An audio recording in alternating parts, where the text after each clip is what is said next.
కరీంనగర్ జిల్లా తిమ్మాపూర్ మండలం రామకృష్ణ కాలనీలో చిరుతల రామాయణం ప్రదర్శన ఆధ్యాత్మికంగా కనువిందు చేస్తుంది. గుజ్జల భూమిరెడ్డి స్మారకార్థం తన మనవడు గుజ్జల ప్రణీత్ రెడ్డి ఆధ్వర్యంలో గత 4 రోజుల నుంచి ఆంజనేయ భక్త భజన మండలి బృందం కళాకారులతో చిరుతల రామాయణం ప్రదర్శన జరుగుతుంది. ఈ కార్యక్రమానికి ముఖ్య అతిథిగా నుస్తుల్లాపూర్ సొసైటీ చైర్మన్ గుజ్జల రవీందర్ రెడ్డి హాజరై జ్యోతి ప్రజ్వలన చేసి ప్రారంభించారు. గ్రామ ప్రజలే కాకుండా సమీప గ్రామాల నుంచి ప్రజలు తరలివచ్చి ప్రదర్శనను తిలకిస్తున్నారు. ఈ మేరకు సోమవారం సాయంత్రం జరిగిన ప్రదర్శనలో పలు ఘట్టాలను నిర్వహించారు. ఆధునిక ప్రపంచంలో యువత సెల్ ఫోన్లకు బానిసలుగా మారుతూ చెడు మార్గాల్లో నడుస్తున్నారని, వారిని సన్మార్గంలో తీసుకెళ్లేందుకు ఈ చిరుతల రామాయణం ప్రదర్శన నిర్వహిస్తున్నట్లు తెలిపారు. ఈ ప్రదర్శనలో రాముడు, సీత, లక్ష్మణుడు, హనుమంతుడు, గృహుడు పాత్రలు ఆకర్షణీయంగా ఆకట్టుకున్నాయి.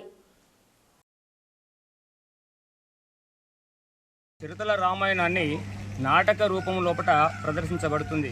24వ తారీఖు నాడు సోమవారం నాడు ప్రారంభమై సోమవారము, మంగళవారము, బుధవారము 3 రోజులు బెస్తవారం నాడు ఈ యొక్క శ్రీరామచంద్రుని యొక్క పట్టాభిషేక మహోత్సవము మరియు ఓడువాల బియ్యము పోయడం జరుగుతుంది. అయితే ఈ కార్యక్రమానికి ముఖ్యంగా నిర్వహించడానికి కారణం ఏమిటంటే ఈ రామకృష్ణ కాలనీ లోపల ఉన్నటువంటి గుజ్జల శ్రీ కీర్తిశేషులు గుజ్జల భూమిరెడ్డి గారు జ్ఞాపకార్థము వారి యొక్క మనవడైనటువంటి గుజ్జల ప్రణీత్ రెడ్డి గారు వారు ఈ కార్యక్రమాన్ని ఏర్పాటు చేయడం జరిగింది.